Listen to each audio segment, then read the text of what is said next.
మేషరాశి వారికి ఒకవైపు కుజదోషం, మరొకవైపు అర్ధాష్టమ రవి, అర్ధాష్టమ గురు సంచార స్థితి దోషం ఉన్నప్పుడు ఎలా తొలగించుకోవాలో ఈ వీడియోలో సవివరంగా సంపూర్ణంగా తెలుసుకుందాం.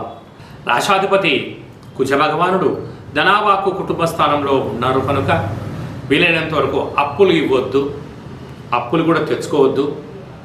ఒకవైపు ఏలనాటి శని ప్రార్థ సంచార స్థితిలో ఉన్నప్పుడు ఏడాది తర్వాత కుజుడు అక్కడ సంచరిస్తున్నాడు.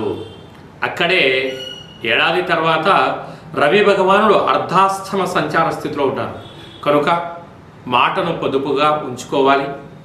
వీలైనంత వరకు దూరావాయు జల ప్రయాణాలలో ఇబ్బందులు ఉన్నాయి.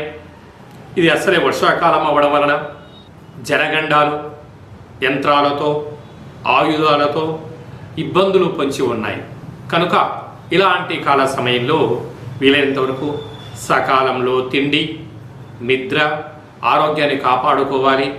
వీలైనంత వరకు పోలీస్ స్టేషన్లని, కోర్టు మెట్లెక్కేటువంటి పరిస్థితి చాలా అధికంగా ఉంది కనుక వీలైనంత వరకు ప్రశాంతత, మౌనము, ధ్యానము, ఏకాగ్రత అవసరమని చెప్పి గమనించాలి. కనుక మేషరాశి జాతకులు గడిచిన కాలం అంతా ఒకవైపు ఈ జూలై నెలలో ద్వితీయార్థం అనేటువంటిది చాలా గడ్డు కాలంగా ఉందని చెప్పి గమనించాలి.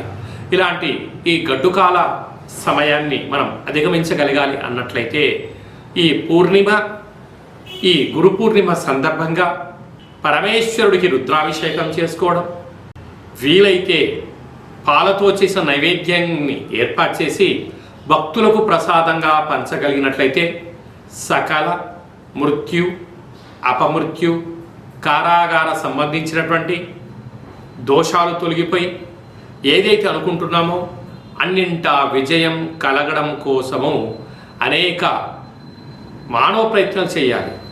ఇక్కడ మానవ ప్రయత్నంతో పాటి ఆపై భగవంతుడి యొక్క ఆశీస్సులు కూడా మీకు అవసరం కనుక తొందరపాటు నిర్ణయాలకు ఇది సరైన సమయం కాదు అని చెప్పి కూడా గమనించాలి. మీ వ్యక్తిగత జాతకం తెలుసుకోవాలనుకుంటున్నారా? మీ యొక్క పేరు, పుట్టినటువంటి తేదీ, నెల, పుట్టినటువంటి సంవత్సరం, పుట్టిన సమయం రాసి ఈ కింది నెంబర్కు వాట్సాప్ పంపించగలరు.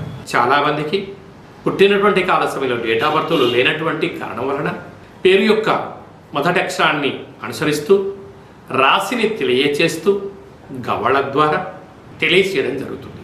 ఈ కింది నెంబర్ని సంప్రదించి అపాయింట్మెంట్ తీసుకొని సంప్రదించగలరు.